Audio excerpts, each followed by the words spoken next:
Hey everybody, T-Man again, bringing you guys another video, and this is a special video I want to do, talking about Vince McMahon and the state of the WWE now in 2015, and going on further, we're going to be talking about the past, the present, and the future of the WWE, and mainly Vincent Kennedy McMahon. That's right. About a year ago, I did a video on Vince McMahon called Vince McMahon Out of Touch. It was one of my first videos I did on this channel.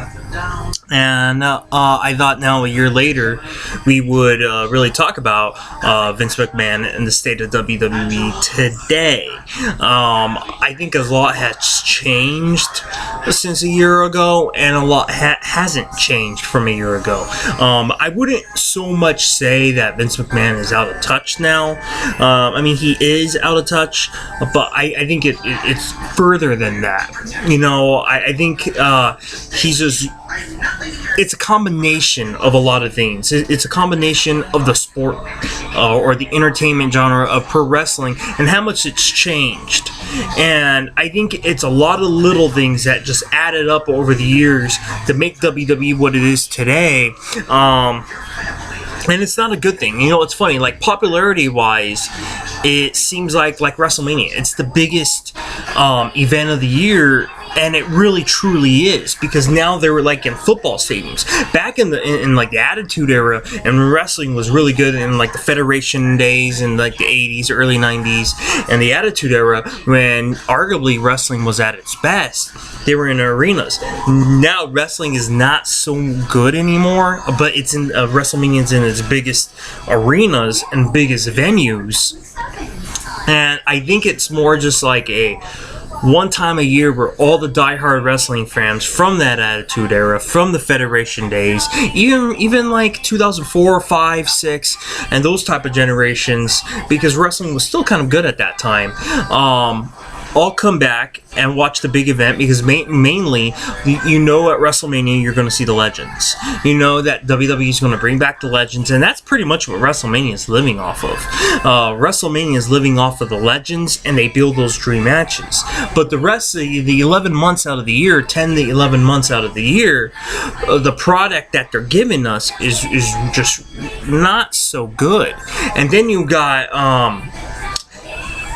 even the in-ring work of the wrestling is just so much different. Like, I've been watching a lot lately on the WWE Network. I highly recommend it for you diehard wrestling fans, is watching the NWA, the National Wrestling Alliance. You can, if you have the WWE Network, you can go under Vault, under the Vault section on your Xbox or PlayStation or computer or whatever. Go under Vault and you'll see it, the National Wrestling Alliance, and it says WCW under it, and you can watch the 80s when wrestling was really at its peak. Everyone knows what Hulk Hogan was doing, but you can see that other side of the coin. You can see the WCW. You can see Ric Flair and the Four Horsemen in their prime. And I want you guys to pay attention to the in-ring work. You may even watch wrestling matches with guys you don't even know. Like I was watching some matches on that NWA show with guys I never even heard of. A lot of guys I have, but you'll see like the first couple matches on the card, like guys you never even heard of. And my point is, watch the in-ring work. Watch how much of a story it really was that they were giving you, and it was really a story. You had two guys going in there. You got the baby face and the heel, which fans really booed the heel. Why? Because he cheated. The heel cheated. He took advantage of the referee. He took advantage of the ropes, and people know that. And then the commentators express that. Oh, this guy's a no good son of a bitch. He's holding the ropes. He's doing this. He's doing that. And so then when the babyface finally makes his... Sorry, my son in the background. Finally, when that babyface comes back, the crowd pops, and it's really a story. Whether or not the babyface wins or lose, it's entirely up to that storyline. Go watch your show, baby. Come on, go watch your show. Sorry about that. It's only, as you guys know, only way I can do these videos is with my 2-year-old son in the background. Sorry about that. But anyways, Then you move on a little bit. Let's go a few years into it. Let's go with the whole gimmicky era of the WWF. Let's go with the gimmicky era with the Doink the Clowns and the Duke the Dumpster Grossies and the real bad part of the WWF. That kind of sour area, you know, after the Hogan era in 93 to probably beginning of 96. The in-ring work and the storytelling, they were starting, I mean, it was still there, but wasn't as good. The characters were really, really bad. And to me, this video is about Vince McMahon. Now let's talk about generally in this area of Vince McMahon. A lot of people used to call Vince McMahon a genius. I think he is a genius when it comes down to details. Everything has to be details, but as far as ideas and everything is concerned, he is not. I want you to take a look at the time since Vince McMahon has took control of the wrestling world. Let's start off with Vince McMahon in the 80s. You see how he is in the 80s. Okay, he had this vision, and it was a great vision. No one, I mean, what he did, I don't want to sound like I'm hating on WWE. What Vince McMahon did for this industry is amazing. He pretty much built it. He made wrestling. Okay, him and Hulk Hogan, they got together in the 80s, and they really changed the face of what wrestling's supposed to be. But doesn't mean that he's going to be a genius for all 50 years or whatever, or however long since the 80s, since he's been doing wrestling. He's done a lot of bad things, and I find it really funny. I was watching on the network the Monday Night War thing, the Vince Russo episode, where they were talking about Vince Russo and how when he took control of WCW, how everything he did was garbage. Everything Vince Russo did in WCW, they said was garbage, right? And they said because he didn't have Vince McMahon filtering him, he didn't have all this other stuff. Well, let me tell you this: who's filtering Vince McMahon today? Because I'll tell you, all the gimmicky things that Vince Russo was doing in the 2000s, they may have been goofy, they may have been stupid at the time, and we think about. I want you to look at that, but they're not really on the network yet, and watch the WWE for the last couple months and tell me what's more entertaining. Okay? Even though we may have not agree with everything that Vince Russo may have done in the WCW time, you look back at it today, like I was watching Spring Stampede 2000, it's entertaining. And then you watch some of the stuff, you may have not agreed with the movies he made or whatever, but you're watching because it's entertaining you at least. You may not agree with the directions and the moves he was doing, but it was entertaining. And then you look at Vince McMahon, and I think it's unfair to say someone filter everybody. There's so many great minds of wrestling. There's not one superior mind than the other. Okay, you have Vince McMahon, you have Eric Bischoff, you have James Cornette, you have Paul Heyman. I'm probably missing some other guys. You have all these minds of wrestling, and they all have good ideas. Okay, they all have great ideas. It doesn't mean that every single one of them, everything they'll do will be a 10. No, it's not. These guys are great minds, but it doesn't mean everything they have is good. It's just Vince McMahon was able to capitalize on severe moments. He was able to capitalize in the 80s with the Hogan era. Then things went to shit. Things went garbage. Then he was about to lose his business, and then Vince McMahon said, hey, you know what? Then that's when they took off the gloves, and with the help of Vince Russo, giving him the idea and the materials, or the materials that he needed, were able to do the Attitude Era. Now, another big component of the Attitude Era was the stars they had. Okay, you had Stone Cold Steve Austin, you had The Rock, you had Triple H, you had The Undertaker, you had all these guys in the Attitude Era. Okay, and it's just their personalities. I mean, I'm not saying that they're better personalities than the guys today, but there's so many components. Another reason why is they were able to be themselves on camera. The ratings was different. You know, it was also PG. Not PG. It was TVMA or whatever. You know, it was TV 14. You know, it wasn't the PG era like today. And not to mention, everything wasn't handwritten like today. You cannot be successful successful in pro wrestling with just being scripted, having all the promos be scripted. Roman Reigns come out. He sounds like a damn robot. He's getting a little better at that. But when Roman Reigns talks, it sounds like a robot, and then whoever he's rivaling with, he'll come and repeat the line, like Sheamus. I mean, watching those two are watching like robots. You know what's not coming from the heart, like in the Attitude Era. They give them a couple bullet points, and they go for it.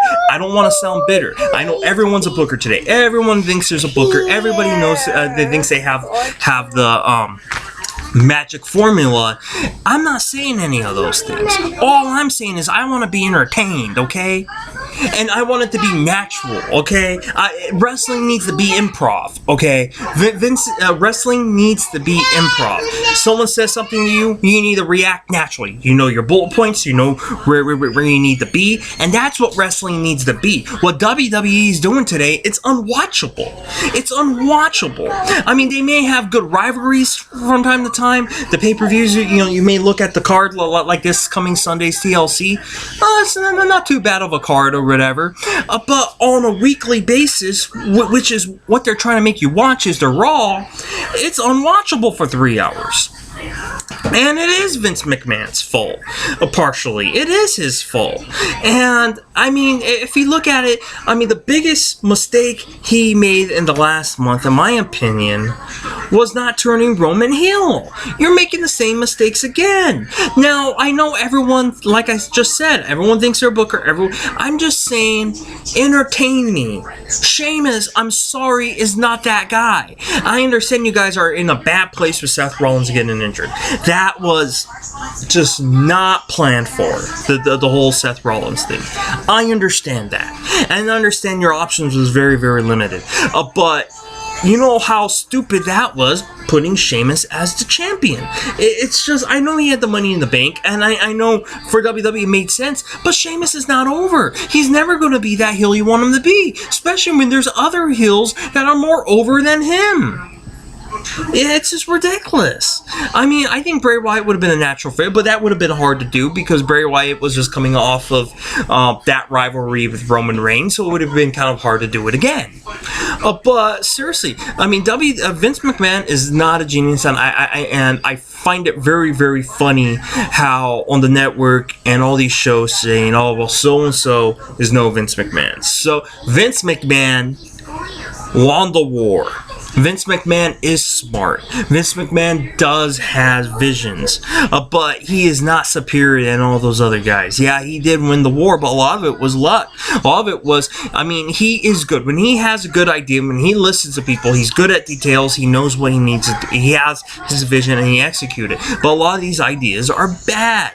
The only best time was the Attitude Era, the Hogan Era, and I think from 2004 to 2008 was pretty good too. Around 2003 to 2008 was pretty good, and then I mean, you could even argue even before 2008, 2006 with Cena and stuff. It was kind of declining a little bit. Every year, more fans went away because they wouldn't flip John Cena heel. Right now, I wouldn't say it's too late to do that, but I mean, John Cena is over with the kids. I mean, he always has been, but I don't know, it just wouldn't be significant anymore if they turned him heel. I have a feeling one day they probably will, but I don't know, man. I mean, what Vince McMahon's doing right now, it's just unwatchable. But there is a new hope. A little Star Wars reference. There is a new hope, and that is Triple H. I have hope for Triple H and the WWE, and the proof is in the pudding. It's the NXT. NXT is the proof. Okay? You watch NXT, it's great. It reminds you of so many different organizations, you know? It reminds me a little bit of the old school NWA, a little bit. The WCW, you know? It reminds me of a lot of different types of stuff. And it's cool, man. It's great wrestling. It's great stories. I think, you know, it's just so many things beyond the writing. That wrestling's just hard to watch. I mean, the promos, like I said, are so damn scripted. Who they're choosing to back, like this whole Sheamus thing, is so stupid. He should have never even won the Money in the Bank. shoving people down people's throats. No, you don't need to. People like Roman. Yeah, I understand the fans are just shit on everything these days. It's hard to please the fans. No offense if you're one of those people, but let's face it, and I'll include myself. We shit on everything the WWE does, and a lot of it is bad. Okay, like the Roman Reigns thing. You know, just don't be afraid to flip Roman heel. I mean, just because you're flipping him heel, it doesn't mean that he won't be that guy. I think he's more likely to be that guy that WWE wants him to be if they flip him heel now. And like I said, in past videos, a video I did yesterday, I gave an example. You know, turning Roman Reigns heel with like a Samoan faction with his cousins, the Usos, and have them be the tag and him be the world champion and completely just destroying everything. I think that would be kind of cool. Or even if they don't want to do that, just having Roman do the whole authority angle thing would get over too. You know, stabbing on Dean Ambrose, his brother, in the back, and just beating the dog shit out of them. So many things you can do that would be really, really cool.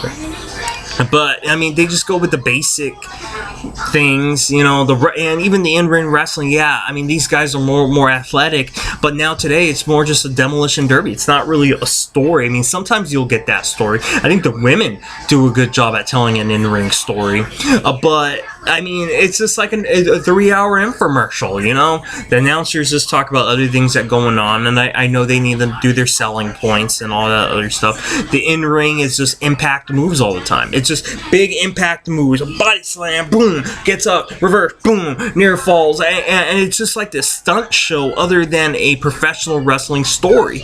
And a whole night needs to be a story, you know? And, I mean, like I said, go watch that NWA, or the WCW stuff that they put on the Vault. Go watch that stuff. And they don't need to kill themselves doing all those stunt moves to entertain the crowd. You'll see those just doing arm bars or doing all these other things that they're actually wrestling, and then they'll hit a big move like a body slam. A body slam used to mean something. A power slam used to mean something. Not anymore. They're like, oh, okay, this is some power slams today. They make a 1 count, and whoop, he bounced back up. Or sometimes he won't even be down for a pin. Nope, he body slams him up, back up. You know, it's just, it's getting hard. Like, what are they gonna do eventually? Shoot someone in the back of the head with a BB gun now in order to, you know, a pin of an opponent? I mean, yeah, it's cool to watch. Yeah, it's like ooh and ah, and that's what WWE's going for. But they're getting so far away from what wrestling is. It's dying with the whole stunt show, the scripted promos. I mean, it needs to be organic, man. You gotta give these guys a little bit of a room. You got great wrestlers. You do. You got great guys. You got great personalities. Let them shine. Utilize it. For the love of God, cut Monday Night Raw the 2 hours again. Please, the 3 hours is killing me. I'd rather watch Gotham or something on Netflix. And it kills me because I ain't been a wrestling fan since I was 4 years old. I'm gonna be 30 now in January. I've been watching wrestling since I was 4. Been renting videos from the 70s and 80s when I was a kid. I love wrestling. I am wrestling. But this is damn unwatchable. So that's what I think of Vince McMahon. And please leave your comments below. Tell me what you guys think of Vince McMahon. Give me questions. Let's have a conversation with this video, okay? And I will do another one in a couple weeks, especially when we get closer to Raw. I mean, WrestleMania. I'll even be in the next week or two. I'll be putting out a WrestleMania fantasy, calling it if I was booking WrestleMania 2, how it would be. And believe me, it's not going to be what WWE would do because of injuries or whatever, but just a fantasy one, okay? So leave your comments below. Thumb up this video if you like it. Please subscribe if you're not. Let's grow this channel. Like, subscribe, leave your comments. And as always, I will see you guys for the next video. Take care, guys.